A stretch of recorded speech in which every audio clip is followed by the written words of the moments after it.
ating mga kaibigan, mga subscribers, mga kapatid, mga viewers po ng ating Solid Rock Ministry Lesson Review. Tayo po ay muling magsasama-sama sa pagkakataong ito. Tayo po ngayon ay nasa ika-8 ng topic, malayang pagpapasya, pag-ibig at patnubay ng Diyos. Subalit, kagaya po ng ating naipangako, ngayon pong pagkakataong ito, babanggit na po tayo ng ilang mga pangalan na nagpadala ng mga notification sa ating programa. Helen Penamora ng Infanta, Emilio de la Cruz, Jeremias Corpus, Bobby Arana, Lesitas Estubo ng Guagua, Pampanga, Francisca Sosa, Roger Tuquero, Maria Bacan, Mary Jane Tornilla ng Bulacan, Sinaida Pagsanghan, Flor de Lisa Alicino, si Shell Tempo ito ng Europe, Mirna Medina Joby, Cecilia Baalpo ng Bulacan, Tom Kevin Castillo, Lodi Abinido, Andres, Leslie Labador ng Italy, bago po itong taga-subaybay natin ito, Liberty de Torres, Rowel Tabu-Tabu, Edmond Sabio ng Singapore, Seria Bardago ng Palawan, Bicolano, Edgar Kasihan ng Gloria Oriental Mindoro, Burning Fronda, Rico Garland, Herman Marasigan, Mary Jane Lodana, si Pastor Jubednico Baisa Castor po, magandang araw po Pastor, Venus Tanay, Judith Burse, Presilaso, Junjun, Bacolisa, Atapil, Aris Pap, Kaadlawon, JP, Romeo Tejada, Leonardo Padriquela ng Lipa Adventist Academy, James Butabara Sr., Ronel Castillo, Andy Aldabe, Leo Ibora, Adja Almasco, Rico Garland, Diving Dive, Mar, Francisca Sosa, Marlon Magsayo, Nanette Banyas, and Rolly, si Doris Dors Dawi Gato po ng Sosa Tolentino, Edna Colendres, Claire Toscano Rapalio, Edwin Ricalde, Ricky Panfruelda, Lanor Bowets, Miles Orpia, Cheryl Del Mundo, Rosana Elcano, Janilyn Choi, Osal Ilhido, Erwin de Vinegracia, Ruben Balkin, George Rosales, at Lalaine Julia.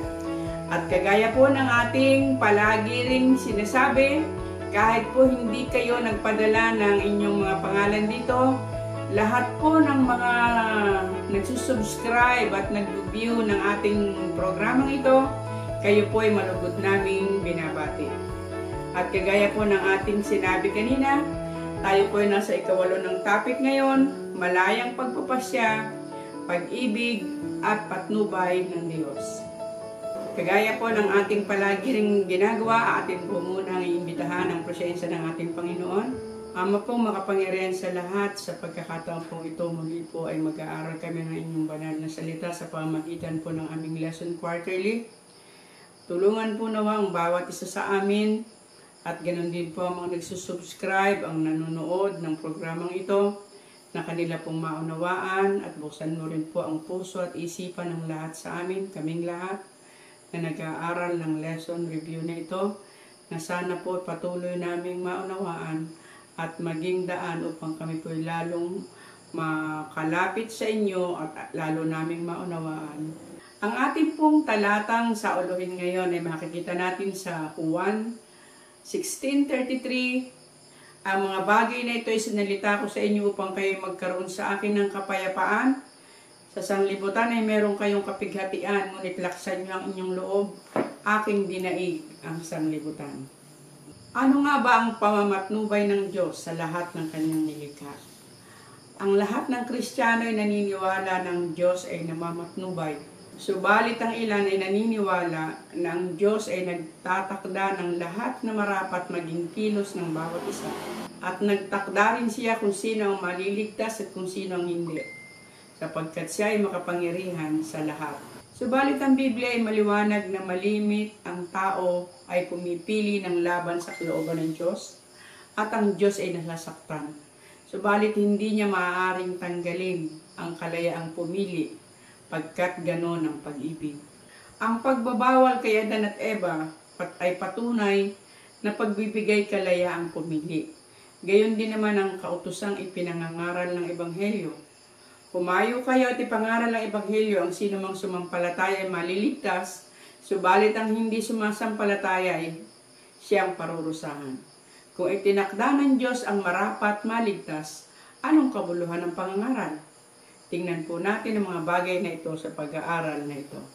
Narito po ang mga katanungan na ating pong pag-uusapan sa araw na ito. Number 1, kung ang Diyos ay makapangyarihan sa lahat, siyang may kontrol at siya ay pag-ibig, bakit napakaraming masasamang bagay sa mundo ito? Number 2, may mga bagay ba na hindi kayang gawin ng Diyos? Number 3, ano ang ibig sabihin na ibigin mo ang Panginoon mong Diyos ng buong puso? Number 4, ang Diyos ba ay may talagang itinalaga upang maligtas at ang iba ay itinalaga na mapahamak? Number 5, at ito pang huling katanungan, anong pag-asa ang ipinagtagubili ni Kristo sa kanyang mga alagad? At ngayon po, balikan natin ang question number 1. Kung ang Diyos ay makapangyarihan sa lahat, siya ang may kontrol at siya ay pag-ibig, bakit napakaraming masasamang bagay sa mundong ito? Sige po, atin pong titingnan ngayon muli sa banal na kasulatan. Ano po ba ang sinasabi? Buksan natin ang ating mga Biblia sa awit 81, 11 hanggang 14. Ngunit hindi nakinig sa aking tinig ang bayan ko at hindi ako sinunod ng Israel. Sa gayoy aking pinasunod sa pagmamatigas ng kanilang puso, upang sila'y makalakad sa kanilang sariling mga payo. O kung ako'y didinggin ang aking bayan kung ang Israel ay lalakad sa aking mga daan, aking pasusukuing madali ang kanilang mga kaaway, at ibabalik ko ang aking kamay laban sa kanilang mga kaaway.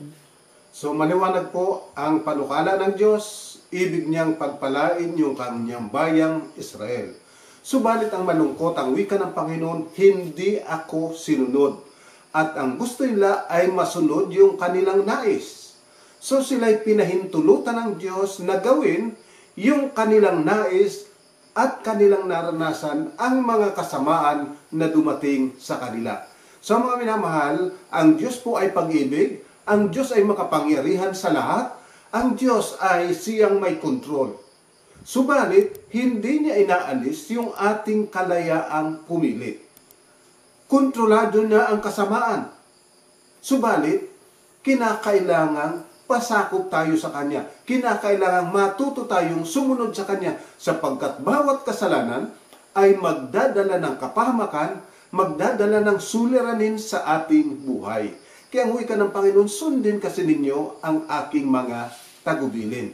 Sapagkat ang Diyos, ang ibig niya, tayong lahat ay maging maayos. Subalit, nakadepende po yan kung tayo'y mananampalataya, kung tayo'y susunod, kung tayo'y magpapasakop sa Kanya. Hindi po niya tayo pipilitin. Tingnan pa po natin sa Isaiah 30:15, pagkatapos 18.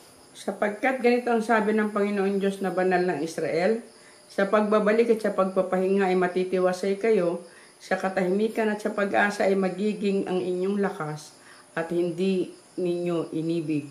At dahil dito maghihintay ang Panginoon upang siya maging mapagbiyaya sa inyo, at kaya't magbubunyi siya na siya magdadalang habag sa inyo, sapagkat ang Panginoong Diyos ng kahatulan, mapalad yaong lahat na naghihintay sa Kanya. So, maliwanag po ang sinasabi ng Panginoon. Ibig ko sanang sumunod kayo sa akin. Datapwat ayaw nyo. Subalit, dahilan dyan, sabi ng Panginoon, magmamaawain pa rin ako sa inyo. Ha? Kung kayo ay manunumbalik, ang Panginoon ay handang patawad, ang Panginoon ay mapagbiyaya at nais pa rin gabayan ang kanyang bayan. Tingnan pa po natin sa Isaiah 66:4, ano naman ang sinasabi? Akin namang pipiliin ang kanilang mga kakutyaan at dadalhan ko sila ng kanilang takot, sapagkat nang ako'y tumawag, walang sumagot. Nang ako'y magsalita ay walang nakinig, kundi sila'y nagsigawa ng masama sa harap ng aking mga mata at pinili ang hindi ko kinaluluguran. So, makita po ninyo, yung pagpili, hindi talaga maaaring alisin ng Diyos. Subalit ang pagpili ng salungat sa kalooban ng Panginoon ay tiyak na magdadala ng kapahamakan.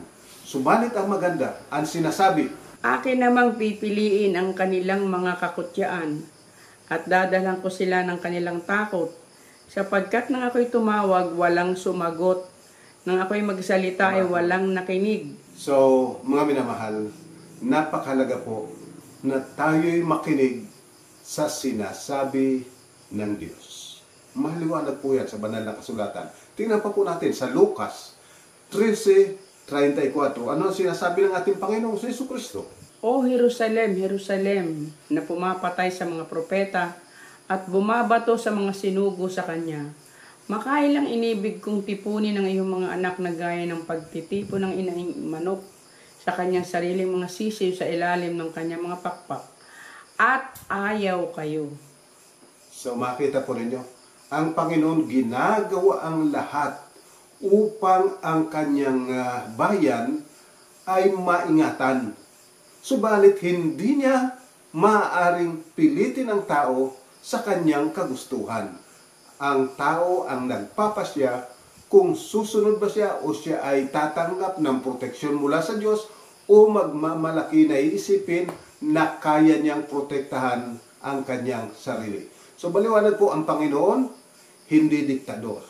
Hindi siya nagtatakda kung sino ang maniligtas at sino ang hindi.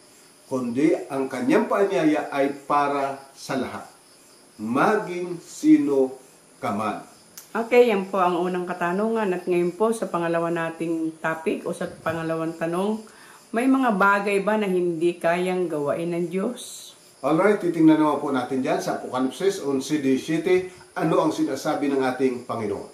Na nangagsasabi, pinasasalamatan ka namin o Panginoon Diyos na makapangyarihan sa lahat, na ikaw ngayon ay naging ikaw ng nakaraan, sapagkat hinawakan mo ang iyong dakilang kapangyarihan at ikaw ay naghari. So, makita po ninyo, ngayon, ang wika, itong huling kapanahunan, kasi pinag-uusapan dito ay kapag dumating na ang Panginoon sa pangalawa, kanyang papanangana ang kanyang pagkahari. Sa ngayon, ipinapahintulot pa ng Panginoon na tayo ay magpasya kung tayo'y susunod o hindi.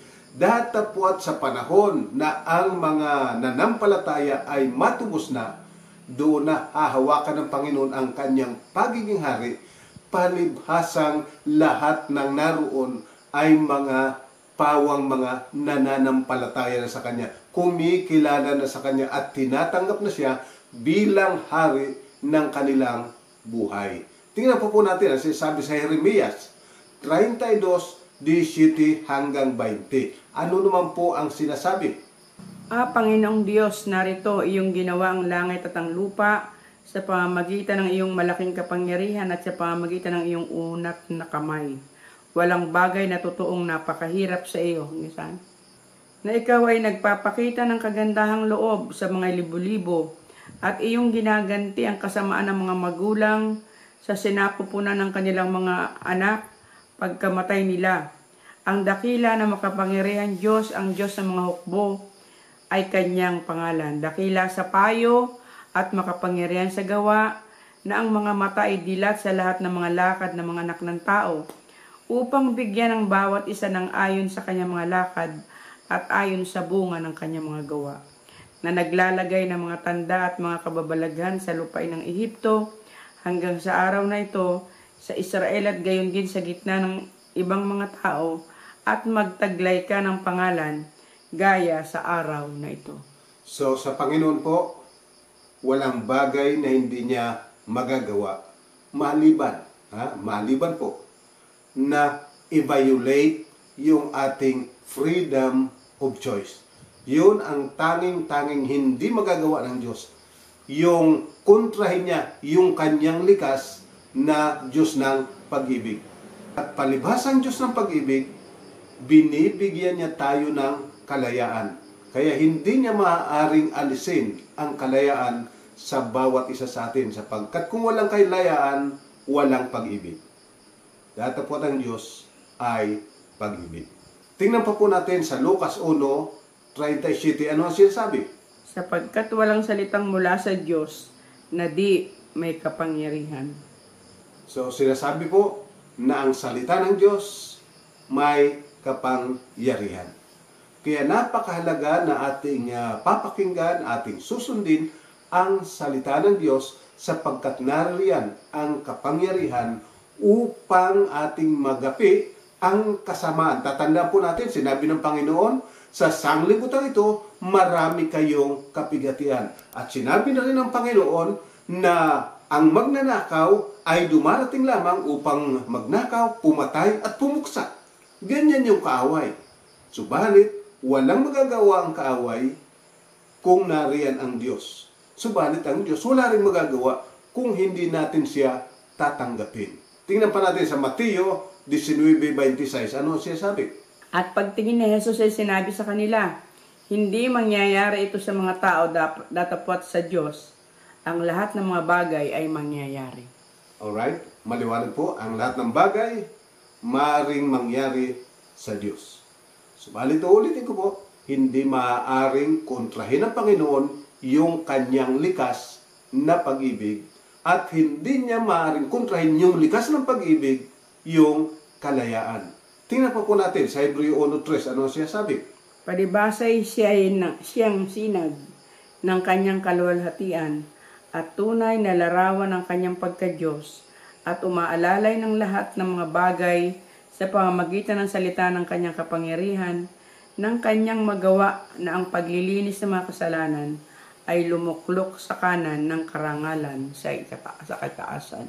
So, maliwanag po ng ating Panginoon, siya yung image of God the Father. At siya ay gumawa ng pangtubos para sa ating lahat. Hindi basta niya kinuha tayo na sa gusto at sa ayaw. Ibinigay niya yung kanyang sariling buhay para tayo ay pumili na siya ay pagkatiwalaan. Sapagkat ang Diyos, uulitin ko po, ay Diyos ng pag-ibig at ayaw niya na tayo ay didiktahan. Okay po, at ngayon po sa pangatlong katanungan, ano ang ibig sabihin na ibigin mo ang Panginoon mong Diyos ng buong puso? Sige po, titingnan naman natin po sa Mateo 22:37 ang sinasabi ng ating Panginoon. At sinabi sa kanya, iibigin mo ang Panginoon mong Diyos ng buong puso mo at ng buong kaluluwa mo at ng buong pag-iisip mo. Yan. Sinasabi po na iibigin natin ang Diyos ng buong puso, ng buong lakas, ng buong kaluluwa, ng buong pag-iisip. Hindi po talaga idinidikta, kundi tayo ay pinagtatagubilinan. Ganon din po sinasabi sa Deuteronomio 6:4 at 5. Kung ating pong titingnan, ay magkalintulad po ito. Deuteronomio 6:4 at 5.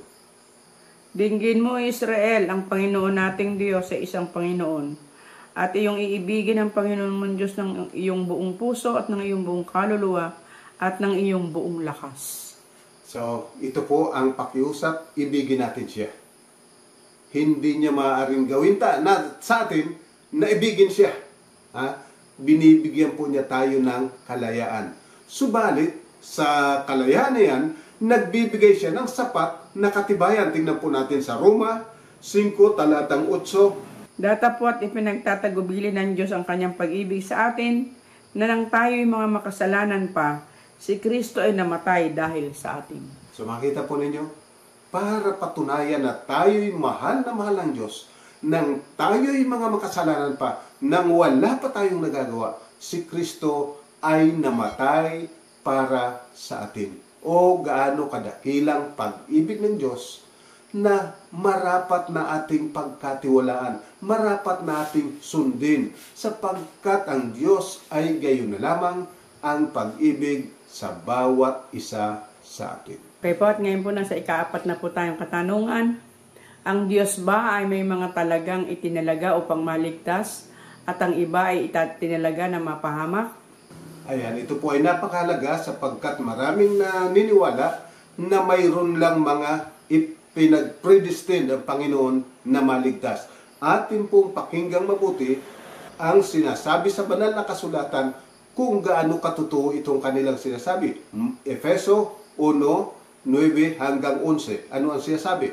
Na ipinakikilala niya sa atin ang hiwaga ng kanyang kalooban ayon sa kanyang minagaling na ipinasya niya sa kanya rin, sa pagiging katiwala sa kaganapan ng mga panahon, upang tipunin ang lahat ng mga bagay kay Kristo, ang mga bagay na nangasa sa kalangitan at mga bagay na nangasa sa ibabaw ng lupa.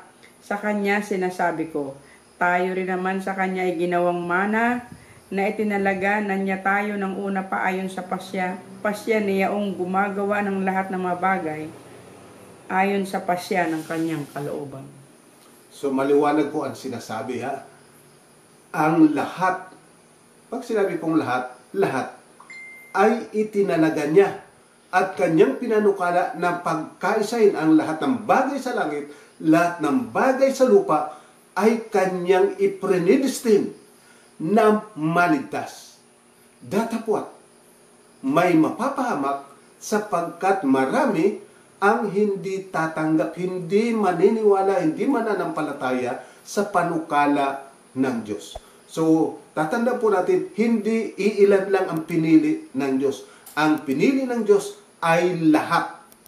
Lahat at lahat. Subalit, hindi po niya inaalis yung kalayaan nating pumili. Maliwanag po yan sa banal na kasulatan. So, hindi siya nag-predestined lang ng ilan. Lahat po ay dinistino na niya sapagkat tinubos tayong lahat.